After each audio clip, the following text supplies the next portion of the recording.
It's really great to have Leon from ChainSafe today. Leon, tell us about yourself. Yeah, so I'm now leading the gaming team over at ChainSafe. Yeah.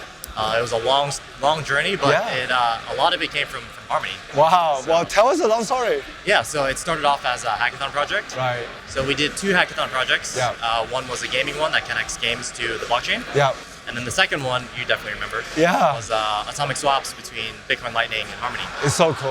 Yeah. It really felt like that you have really always been playing with library, infrastructure, and really digging deep, right? And hackathon is the best, right? And the journey from like really playing with wallet actually really connect back to how you think about helping games to really remove the barrier to do that. How does the library work now to help Web2 developer get into this space? Yeah, so it's really simple. Yeah. All you got to do is build your Web2 game. Right. So even if you have a current Web2 game, Yeah. you can install this SDK. Yeah. All you have to do is double click, Yeah. literally double click, Right. click install, Right. and you have access to the blockchain. Wow, that's the easiest, right? It's so easy. And how all the hackathon developers get started. That's it. And now that the whole space really changed from just NFT static asset to GameFi, to play to earn, what's your take of the whole gaming on blockchain?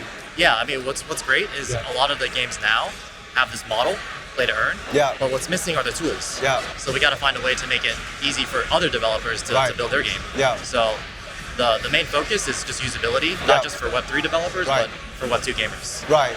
And how does what's the bigger thesis of ChainSafe to help with this game push with all this library?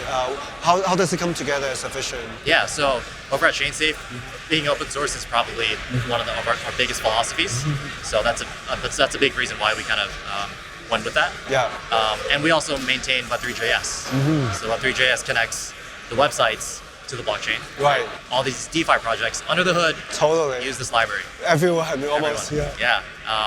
So we're trying to do the same thing for games. Yeah. So building that infrastructure Right. to connect those two industries together. Yeah, well, tell us about your own thesis about games then. Like, you're going to push certain games, or you're going to be going to game, like even like GameCon to like help push the blockchain story? Yeah, so there's so many different things. Yeah.